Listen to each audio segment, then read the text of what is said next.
things. Producer splits.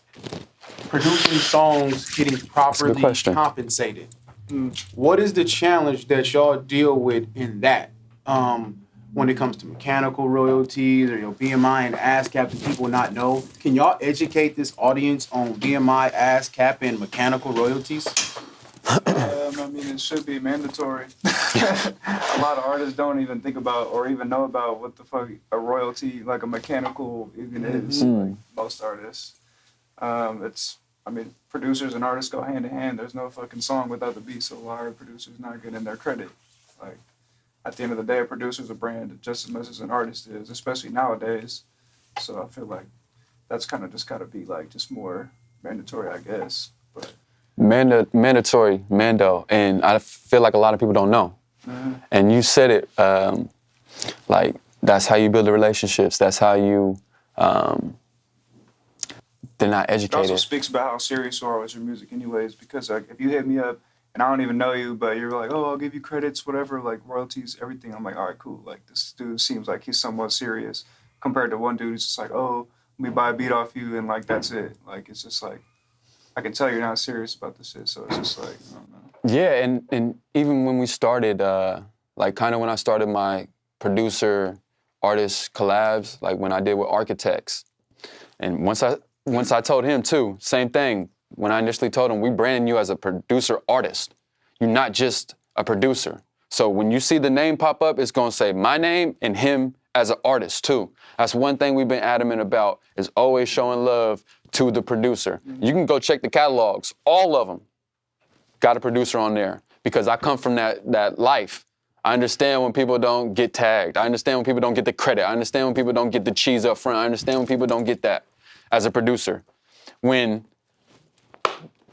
sometimes that's 90% of why people like the song is that production, right? Yeah, and I'm just being flat honest with you. Like, they gonna turn on the song, and if they, when you do this live, you gotta hear that sound first, right? It's that production. So we want to shift the focus to branding. Hence, he's right here. We ain't nowhere else. That's him. That's Don Bailey. Yes, the sound, the man behind the sounds that y'all hearing, the DB by the bag sounds, some of the song, some other songs, Wiz Khalifa. Who can we go? Where we can go? Shit, Russell. Russell. That's dope. That's dope. I don't even know. A lot of people around here. But that's the whole point, is to brand him as an artist. Brand him, you're gonna see him on the cover. You know what I'm saying? We're gonna make sure it's right. Splits in the back end is gonna be right. You know what I'm saying? He getting 50%. It's 50% over here. That's just how it goes. That's dope. That's dope. And it should be, if it's multiple producers too, right? We split it up in that side, right? The other 50% goes, split that up to 50%, so. That's dope. That's dope. How long did it take you to get to that point where understanding the business and doing the proper splits and giving people credit? Did you go through any situation where you didn't get credit or you felt like you weren't properly compensated for the work you did? I think it's all work in my eyes. And you're still learning. We still learn. There's still stuff you're figuring out every day, and the game is always changing. But I've always created with the thought process that I'm going to put this into the world. And to get paid off of this is lovely. So some of the stuff is free. You took it out of my mind. That's what I'm basically trying to say. Sometimes it ain't about the cheese. That's real. Because you're creating that sound and you're putting that art out there, like, and you never know what that song could do. You never know what that relationship stems from, you giving that beat out. You just never know. That's real. Don't not be about your bread, but don't only be about the music like for the purpose of money. You could tell through the music, like it's not about the music. And you can tell by how people carry themselves. Definitely. Exactly. So y'all got a project coming soon? Mm-hmm. Project coming soon. So it's Cali Winter 3. It's the third installment of the Cali Winter series. What is the Cali Winter series? What inspired that? So Cali Winter series is a showcase or an inside look of what we as young, cool, fly, you know what I'm saying, Californians out here what we experience in the winter, because in the wintertime, California is different. When you think of winter, you think cold, you think snow, you think all that, but it's really raining game out here. So Cali winter is, we're gonna showcase and give y'all exclusive seasonal picture of what it's like in California in the winter.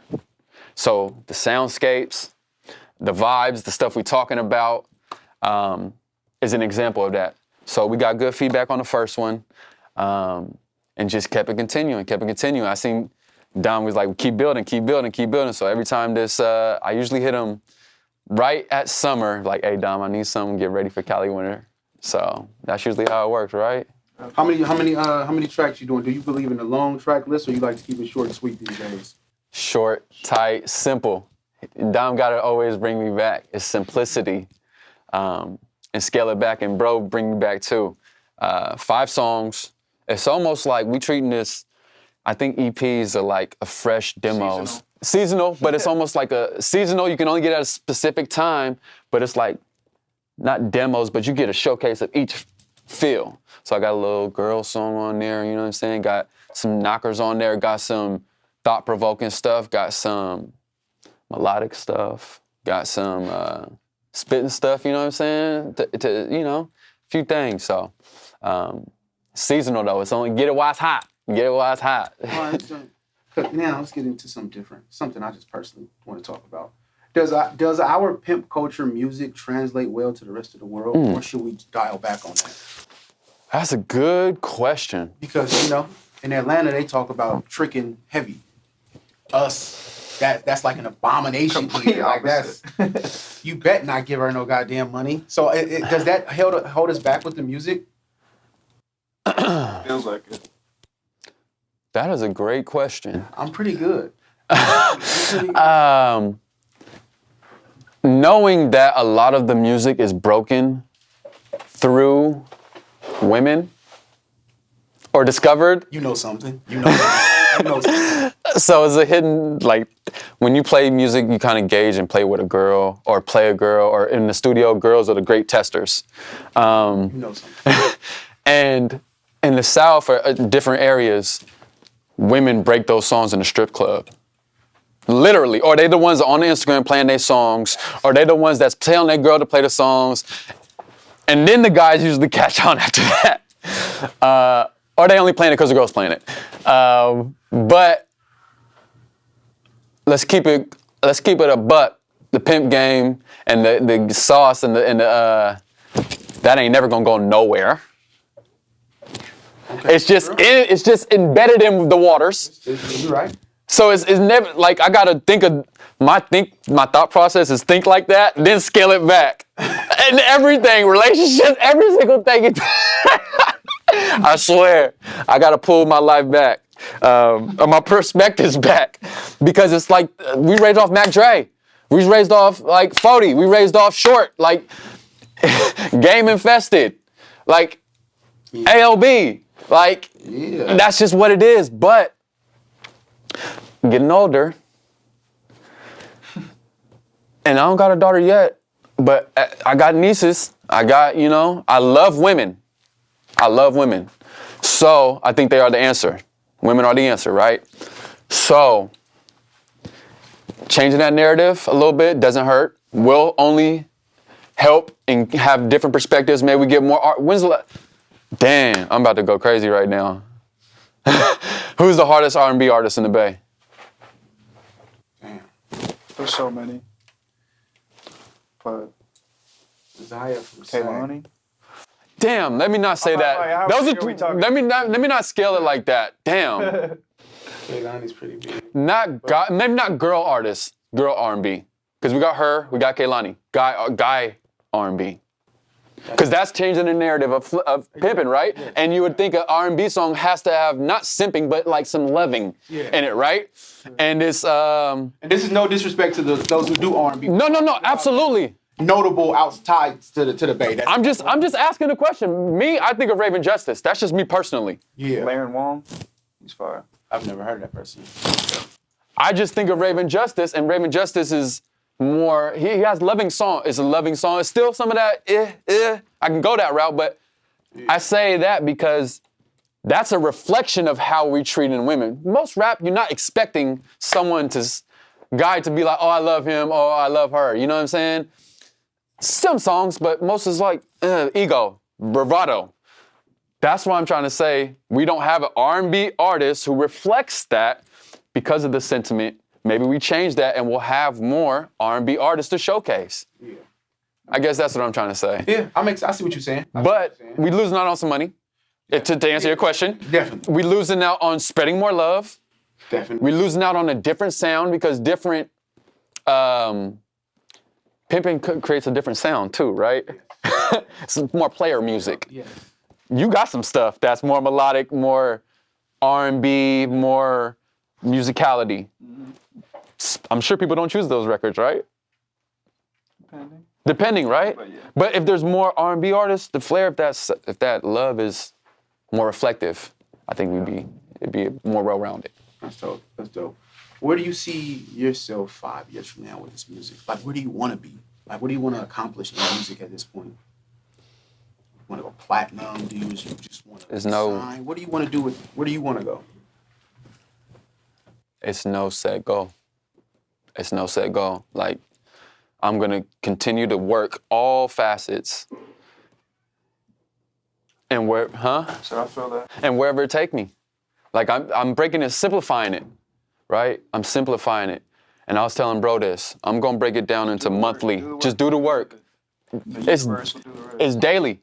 He got me inspired on a 90-day run, and I was kind of taken aback because someone say, "You still do music?" If someone I gotta ask you, "You still do music?" You ain't doing music. Damn, that's a good one. You're not. That's a good one. I ain't gotta ask you if you're doing music. I really don't.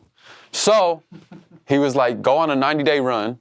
I know you're doing music because you post, right?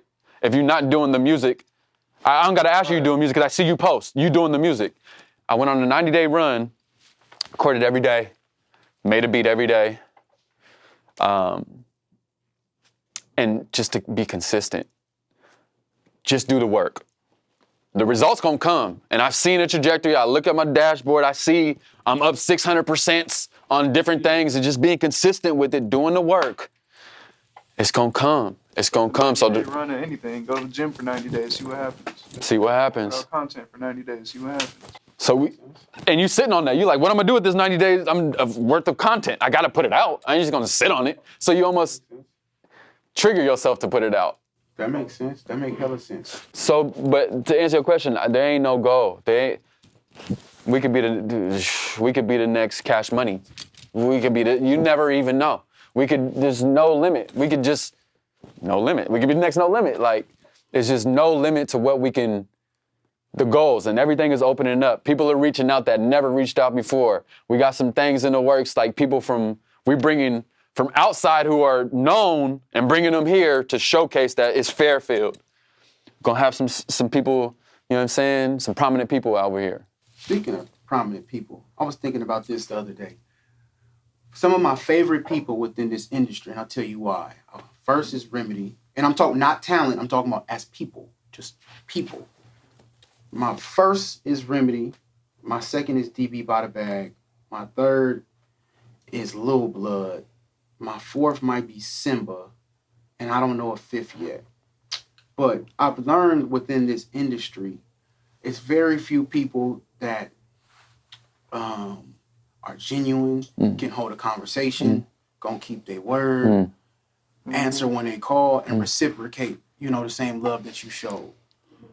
I'm asking y'all, who are some of y'all favorite people y'all have met in the industry? I'll start with you. Who are some of the favorite people you've met that people may know? You putting me on blast. I'm talking about talent. I'm just talking about as a human being. I'm not talking about talent as a human. Like, you're a decent human. A lot of people. I mean, Russell's my main one because I'm around him all the time, and he's just solid. It's too many. Educate about Lil Russell, because a lot of people talking about him. What's solid about him? Because we hear nothing but great things about him. He lights up the room as soon as you walk in. You could just feel his presence, and it's just that big ass smile and that funny ass laugh, and it's just like, how could you not be attracted to that kind of energy and what he's putting out every day, how hard he works, all that shit. Like, it's just gravitational, I guess. That's tight. So, yeah. That's tight. As somebody who's been around 20 years. And he's vulnerable too. I like his vulnerability. Yeah, Not too many people are vulnerable or show their sides of what they're going through. He is. 20 years, it's a lot. There's a lot of come and goes in that time. There's a lot of come and goes, man.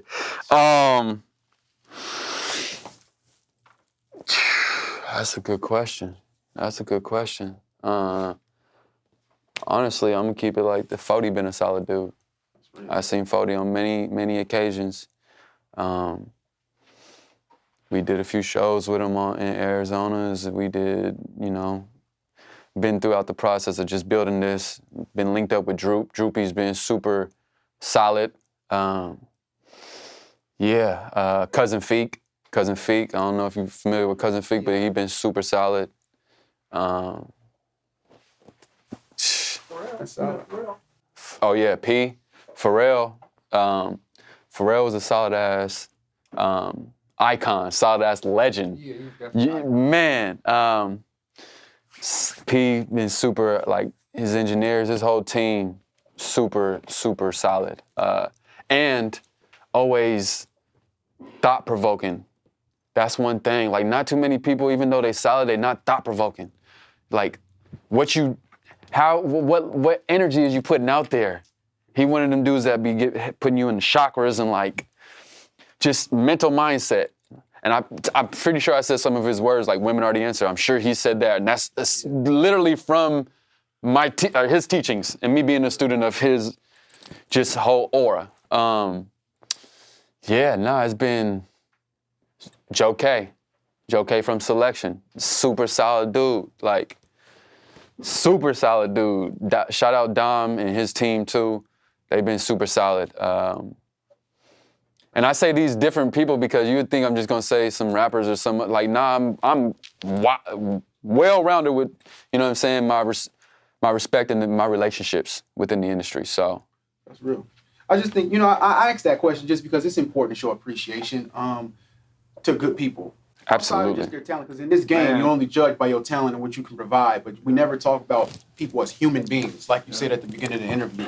And it's a lot of good, genuine human beings, you know what I'm saying, who won't even, like LaRussell won't do you dirty because it's good for business, because he's a good, genuine human. Right? Absolutely. And it's important, you know what I'm saying? So I just think we at a time where we just need to show love to good, genuine human beings. Like K-Watch glasses. You know what I'm saying? Just good, thick glasses that, see to another galaxy. You know what I'm saying? I got appreciation. But, man, this was fun. We're going to cut this part short because I want to do a part 2 just real quick. But thank you, everybody, for tuning in. I'm C Legal for the people. This is Bijan. And that's Tom Bailey. Great conversation, man. Thank y'all for tuning in. Let's talk about it. Fairfoot, I love you. You feel me?